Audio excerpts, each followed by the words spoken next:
जय हिंद बच्चों, कैसे हैं आप लोग। मैं हूं गोलू सर श्री क्लासेस से और आज हम लोग डिस्कस करेंगे नेक्स्ट टॉपिक।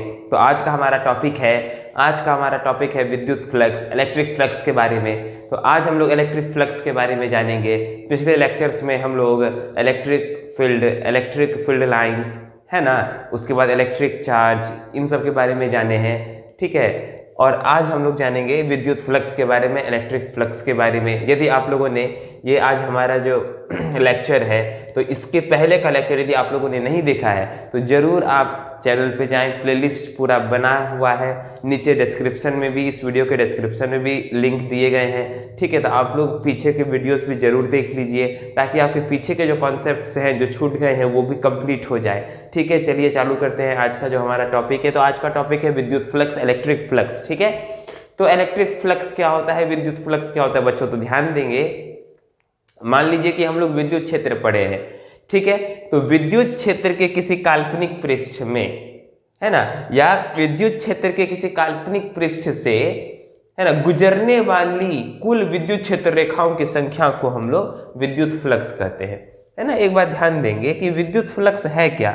तो मान लीजिए कि ये काल्पनिक पृष्ठ है, यहाँ पे विद्युत क्षेत्र है और इसमें काल्पनिक पृष्ठ बना देते हैं। ये विद्युत क्षेत्र है, मान लीजिए विद्युत क्षेत्र को हम लोग ई से सूचित करते हैं। तो ये जो है विद्युत क्षेत्र है, इसमें एक हम लोग काल्पनिक पृष्ठ बना लिए। क्या बना लिए? एक काल्पनिक पृष्ठ बना लिए। तो इस काल्पनिक पृष्ठ से, है ना, कितने विद्युत क्षेत्र रेखाएं गुजर रहे हैं, है ना, कितने विद्युत क्षेत्र रेखाएं गुजर रहे हैं, इसी को हम लोग क्या कहते हैं, है ना, कितनी क्षेत्र रेखाएं गुजर रही है, इसी को हम लोग विद्युत फ्लक्स कहते हैं। समझ गए ना। तो विद्युत क्षेत्र में कोई काल्पनिक पृष्ठ बना दिए, इसमें से कुल कितनी क्षेत्र रेखाएं गुजर रही हैं, कितना इलेक्ट्रिक फील्ड लाइंस गुजर रहा है। कहने का मतलब ये है कि विद्युत फ्लक्स, इलेक्ट्रिक फ्लक्स जो है वो कितना लाइन गुजर रहा है ना, इस पृष्ठ से, इस सरफेस से, है ना। एक इमेजिनरी सरफेस है ये, है ना, क्या है, इमेजिनरी सरफेस।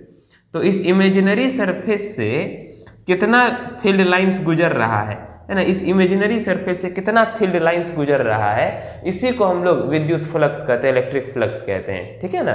तो किसी भी सरफेस से, और वो सरफेस कैसा होना चाहिए, काल्पनिक होना चाहिए, इमेजिनरी। एक्चुअल में कोई सरफेस नहीं है, एक काल्पनिक सरफेस हम लोग मान लिए, है ना।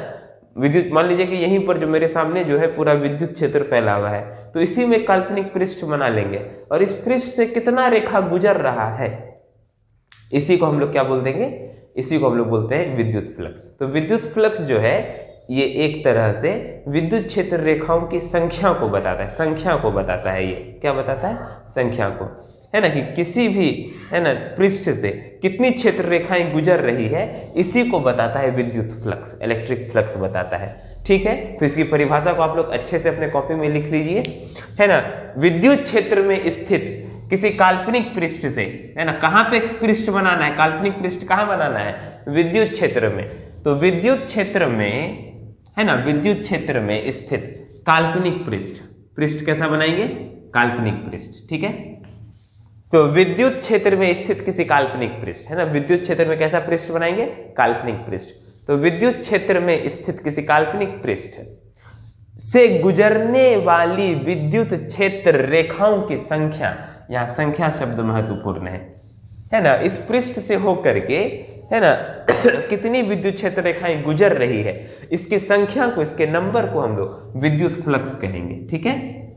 तो विद्युत फ्लक्स किसे कहते हैं, तो विद्युत क्षेत्र में बने किसी काल्पनिक पृष्ठ से, है ना, कुल विद्युत क्षेत्र रेखाओं की संख्या को हम लोग, है ना, इससे होकर गुजरने वाली कुल विद्युत क्षेत्र रेखाओं की संख्या को विद्युत फ्लक्स कहते हैं। अंग्रेजी में लिखेंगे कि नंबर ऑफ फील्ड लाइंस, है ना, अंग्रेजी वाले बच्चे लिखेंगे, जो बच्चे मुझे अंग्रेजी में फॉलो करते हैं वो बच्चे भी साथ के साथ लिखेंगे, the number of electric field lines, number of electric field lines crossing through an imaginary surface, है ना, number of electric field line crossing through an imaginary surface drawn in an electric field, number of electric field lines crossing through an imaginary surface drawn in an electric field। तो imaginary surface जो बनाना है electric field में बनाना है, ठीक है, is known as electric flux, ठीक है।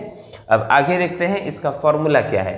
Actual में तो यह फील्ड लाइंस की संख्या की गणना है, लेकिन इसका जो फॉर्मूला होता है वो इसे फाई से सूचित करते हैं। विद्युत फ्लक्स को याद रखेंगे बच्चों, आप लोग लिख लीजिए, इसे फाई से सूचित किया जाता है। विद्युत फ्लक्स को किससे सूचित करते हैं बोलिए? फाई से। विद्युत फ्लक्स को ना हम लोग फाई से सूचित करते हैं, और विद्युत फ्लक्स को फाई से सूचित करते हैं, और इसका जो फॉर्मूला होता है, सूत्र होता है, वो फाई बराबर ई डॉट ए होता है ना। इसका फॉर्मूला क्या है बोलिए? फाई बराबर ई डॉट ए, है ना। विद्युत फ्लक्स, इसका जो फॉर्मूला है फाई, विद्युत फ्लक्स को फाई से सूचित करते हैं, और फाई बराबर क्या है? E dot A. यहाँ पे ई क्या है, ए क्या है, अभी मैं बताता हूँ। और दूसरा फॉर्मूला ये है फाई बराबर ई ए कॉस थीटा। ये जो बीच वाला डॉट है, इस डॉट को हटाएंगे तो यहाँ पे क्या आ जाएगा? कॉस थीटा आ जाएगा। तो फाई बराबर ई गुना ए गुना कॉस थीटा, ठीक है।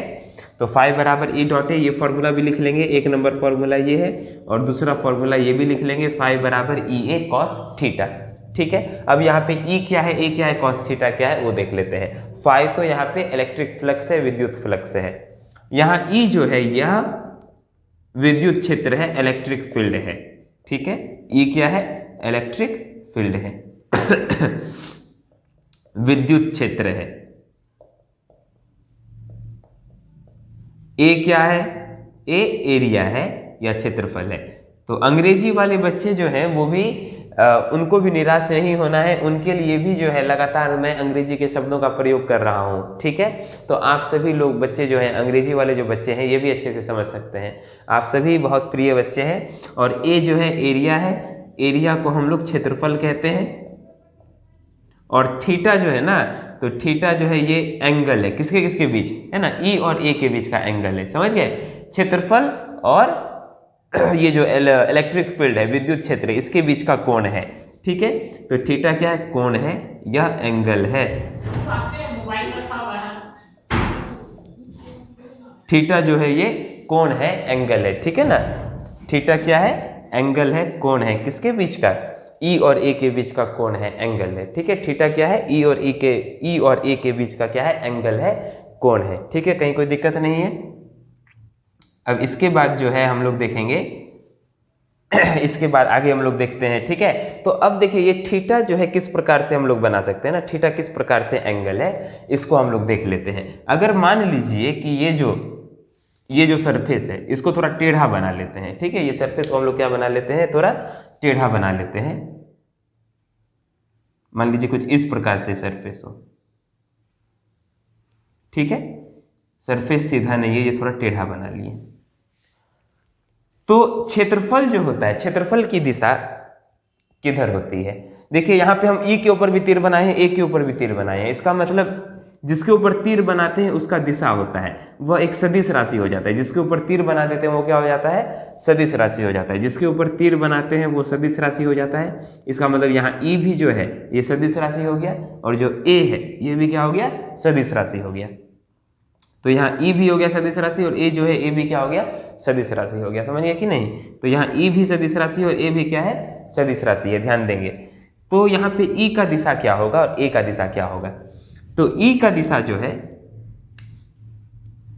ई का दिशा तो मान लीजिए ये दिया हुआ है सीधा ऐसे, जो क्वेश्चन में दिया गया है। लेकिन जो क्षेत्रफल की दिशा होती है वो ये जो सरफेस है इसके लंबवत है ना। क्षेत्रफल हमेशा ये जो सरफेस हम बनाए हैं इसके 90 डिग्री पर होगा।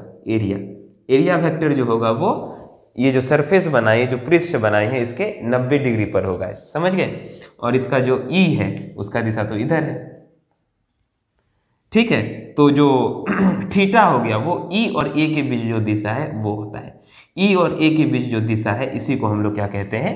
थीटा कहते हैं, कोण कहते हैं। तो थीटा क्या है? ई और ए के बीच का दिशा है, ई और ए के बीच का कोण है थीटा। समझ गए कि नहीं? अब देखिए ये जो फाई होता है, ये जो विद्युत फ्लक्स है, यह एक अदिश राशि है, ठीक है ना। यह एक क्या है? अदिश राशि। क्योंकि ये बीच में क्या दिए? डॉट प्रोडक्ट है ना। हम लोग वेक्टर का दो प्रकार का प्रोडक्ट होता है, एक डॉट प्रोडक्ट होता है, एक क्रॉस प्रोडक्ट होता है ना। वेक्टर का दो प्रकार का प्रोडक्ट होता है, डॉट प्रोडक्ट और क्रॉस प्रोडक्ट, समझ गए। तो यहाँ पे क्योंकि डॉट प्रोडक्ट है ना, डॉट गुणनफल है, जिसको हम लोग अदिश गुणनफल भी कहते हैं। तो यहाँ पे जो फाई आता है वह क्या आता है? एक अदिश राशि आता है। तो इलेक्ट्रिक फ्लक्स जो है, विद्युत फ्लक्स जो है, यह एक अदिश राशि है, स्केलर क्वांटिटी है, समझ गए। इसका एसआई मात्रक जो होता है ये वोल्ट मीटर होता है। क्या होता है बोलिए? वोल्ट मीटर होता है। कैसे होता है वोल्ट मीटर? इसको बहुत आसानी से हम लोग समझ सकते हैं। देखिए, विद्युत क्षेत्र वाले लेक्चर में हम बताए थे आप लोगों को कि जो इलेक्ट्रिक फील्ड होता है, इलेक्ट्रिक फील्ड विद्युत क्षेत्र, इसका SI मात्रक क्या होता है? वोल्ट प्रति मीटर होता है। ठीक है ना, जो विद्युत क्षेत्र होता है, इलेक्ट्रिक फील्ड जो होता है, इसका SI मात्रक क्या होता है? वोल्ट प्रति मीटर होता है। और ये जो क्षेत्रफल है, इसका SI मात्रक क्या होता है? मीटर स्क्वायर होता है। समझ गए? तो विद्युत क्षेत्र का SI मात्रक क्या होता है? वोल्ट प्रति मीटर। और जो क्षेत्रफल है, इसका SI मात्रक क्या होता है? Metre square. तो मीटर और मीटर स्क्वायर कट गया, तो फ्लक्स का SI मात्रक क्या आ गया? वोल्ट गुना मीटर, है ना। फ्लक्स का SI मात्रक क्या आ गया? वोल्ट गुना मीटर, जो यहाँ पे लिखा गया है। तो हम लोग लिख लेंगे कॉपी में, ध्यान देंगे कि फ्लक्स का SI मात्रक क्या होता है? वोल्ट गुना मीटर होता है। और इसकी विमा क्या आती है? ml3T-3A-1। ये भी हम लोग लिख लेंगे, ये इसका विमा आता है। ठीक है, तो अब देखिए, विद्युत फ्लक्स से जुड़ा हुआ बहुत महत्वपूर्ण टॉपिक है गॉस का नियम। ठीक है, गॉस के नियम को हम लोग अगली वीडियो में देखेंगे, लेकिन जाने के पहले मैं आपके लिए एक बहुत अच्छे कोट लेके आया हूं। श्री APJ अब्दुल कलाम ने कहा था, सपने वो नहीं है जो आप रात में सोते हुए देखते हैं, सपने तो वो होते हैं जो आपको रात में सोने के लिए नहीं देते हैं। तो बच्चों, आप कौन सा सपना देखते हैं? वो सपने देखते हैं, सोते हुए सपने देखते हैं, या ऐसे सपने देखते हैं जो आपको रात में सोने के लिए नहीं देते हैं? जरा सोच के देखिए, एक मछुआरे का बेटा, ऐसा लड़का जो अपने बचपन में पेपर तक बेचा है, वो आगे चल करके मिसाइल मैन बनता है, देश का राष्ट्रपति बनता है, बच्चों का प्रिय बन जाता है। कैसे वो आगे बढ़ता है? अधिकतर बच्चे जो हमारे से जुड़ते हैं या हमारे पास पढ़ने, कोचिंग में, श्री क्लासेस में पढ़ने के लिए आते हैं, तो ज़्यादातर बच्चे गांव से होते हैं, मजदूर क्लास, इस टाइप के बच्चे होते हैं। लेकिन कैसे उनको हिम्मत नहीं हारना है। APJ अब्दुल कलाम जैसे उदाहरण हमारे सामने है ना। साधारण सा लड़का, रामेश्वरम का लड़का, आगे बढ़ गया, देश का राष्ट्रपति बन गया, साइंस में भारत को इतना आगे बढ़ाया, रॉकेट के क्षेत्र में हो या फिर डिफेंस के क्षेत्र में हो, मिसाइल के क्षेत्र में हो, हर क्षेत्र में वो भारत को आगे बढ़ाए हैं। और यहाँ तक कि भारत के सब बहुत लोकप्रिय राष्ट्रपति भी रहे हैं। तो कैसे बच्चा एक गांव से लेकर के टॉप तक का सफ़र तय करता है, ये हम लोगों को श्री APJ अब्दुल कलाम जी से सीखना चाहिए। आगे अगले वीडियो में नए टॉपिक के साथ हम लोग मिलेंगे, तब तक के लिए धन्यवाद।